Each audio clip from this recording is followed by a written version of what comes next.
Hello dear friends. तो कैसे हो आप सभी। मैं उम्मीद करता हूँ कि आप सभी अच्छे होंगे। तो आज की इस वीडियो में हम देखने वाले हैं क्लास 11 केमिस्ट्री चैप्टर फर्स्ट रसायन विज्ञान की कुछ मूल अवधारणाएं, यानी कि some basic concept of chemistry. इस चैप्टर के जितने भी इम्पोर्टेंट क्वेश्चन हैं वो हम आज की इस वीडियो में डिस्कस करेंगे। और जो क्वेश्चन मैं आपको बताता हूँ, अगर उन क्वेश्चन को आप तैयार कर लेते हैं तो ये चैप्टर आपका तैयार हो जाएगा। इससे पहले मैं इस चैप्टर के जो नोट्स है वो टेलीग्राम चैनल पर अवेलेबल करा चुका हूँ। अगर आपने नोट्स डाउनलोड नहीं किए हैं तो टेलीग्राम चैनल को जरूर ज्वाइन करें। वहाँ पर आपको इन नोट्स की पीडीएफ भी मिल जाएगी। तो इन नोट्स के अंदर ही मैं आपको इम्पोर्टेंट क्वेश्चन टिक करवा रहा हूँ। तो चलिए वीडियो शुरू करते हैं। तो सबसे पहला जो टॉपिक है वो आपको तैयार करना वो है मात्रकों की अंतर्राष्ट्रीय पद्धति, यानी कि the international system of units. तो इस टॉपिक के अंदर सिर्फ आपको ये पता होना चाहिए कि कौन कौन सी 7 भौतिक राशियां हैं, उनका क्या एसआई मात्रक होता है, ये आपको पता हो गया। इसके बाद आप आगे ये भी याद रखेंगे कि जो अपवर्तियों और अपवर्तकों को व्यक्त करने के लिए अपन जो प्रीफिक्स यानी कि पूर्व लग्नों का प्रयोग करते हैं वो क्या क्या होते हैं। बेसिकली इस टॉपिक के अंदर आपको ये पता होना चाहिए कि डेका यानी क्या होता है, 10 होता है। हेक्टो यानी कि 10 की पावर 2। किलो यानी कि 10 की घात 3। इसी साथ ही डेसी, सेंटी, मिली, माइक्रो, नैनो, पिको, फेम्टो, एटो, जेप्टो, योक्टो, ये आपको क्या करेंगे, न्यूमेरिकल सोल्व करने में हेल्प करेंगे। तो ये आपको जरूर पता होने चाहिए। इसके बाद एसआई आधार मात्रकों की परिभाषा है। इस टॉपिक को आपको बिल्कुल भी करने की जरूरत नहीं है, क्योंकि इस टॉपिक से क्वेश्चन आपके एग्जाम में नहीं पूछा जाएगा। इसके बाद आगे अपन देखें तो सबसे इंपॉर्टेंट टॉपिक बनता है द्रव्यमान और भार में क्या अंतर है, difference between mass and weight. ये क्वेश्चन भी इम्पोर्टेंट है, तो आप इस क्वेश्चन को भी अच्छे से तैयार कीजिएगा।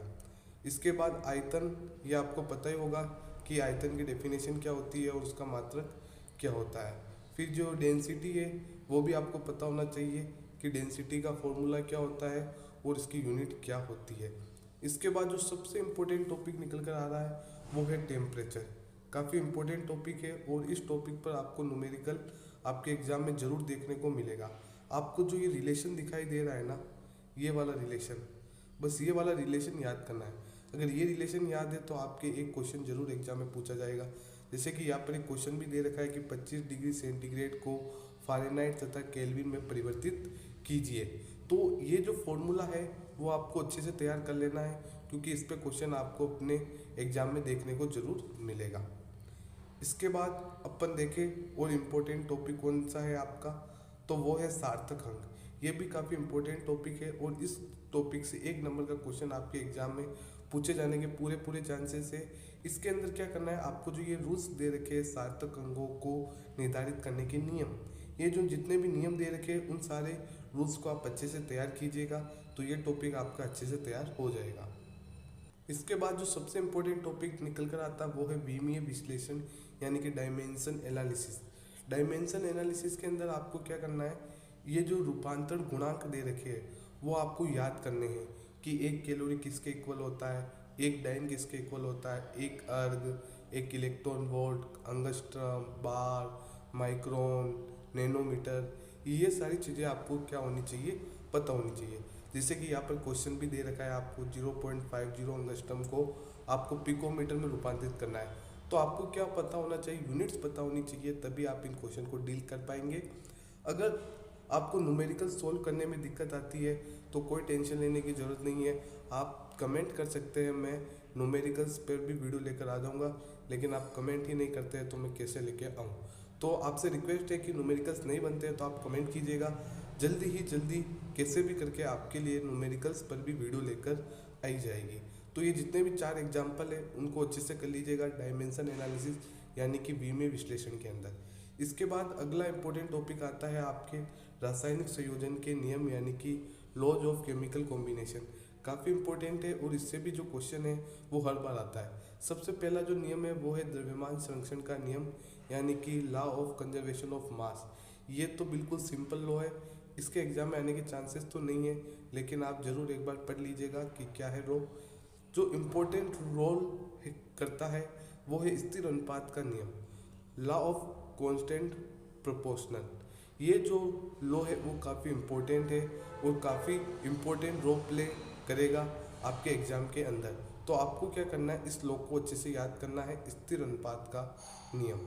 इसके बाद जो गुणित अनुपात का नियम है, लॉ ऑफ मल्टीपल प्रोपोर्शनल, ये भी आपको अच्छे से तैयार करना है, ये भी आपके एग्जाम में पूछा जा सकता है। इसके साथ ही ये व्युत्क्रम अनुपात का नियम यानी कि लॉ ऑफ रेसिप्रोकल प्रोपोर्शनल, ये भी आपको अच्छे से तैयार करना है। इसके साथ ही गेल-लुसे का गैसीय आयतन का नियम, ये भी इम्पोर्टेंट है। आप बोलोगे ये तो सारे ही बता रहे हो, तो भाई इम्पोर्टेंट है तो आपको याद करने पड़ेंगे। फिर अवगाद्रो का नियम, ये तो भाई सुपर डुपर इम्पोर्टेंट है, इस पर न्यूमेरिकल्स तो आएगा ही आएगा, और ये जो रूल है वो भी आपको एग्जाम में पूछा जा सकता है। इसके बाद जो डाल्टन का परमाणु सिद्धांत है, वो तो छोटा टॉपिक बन गया, इससे क्वेश्चन आने के एग्जाम में कोई भी चांसेस नहीं बनते हैं। इसके साथ ही जो आपको न्यूमेरिकल्स है वो इस चैप्टर से मैं कह रहा हूँ ज़रूर पूछा जाएगा, तो अच्छे से तैयार करना।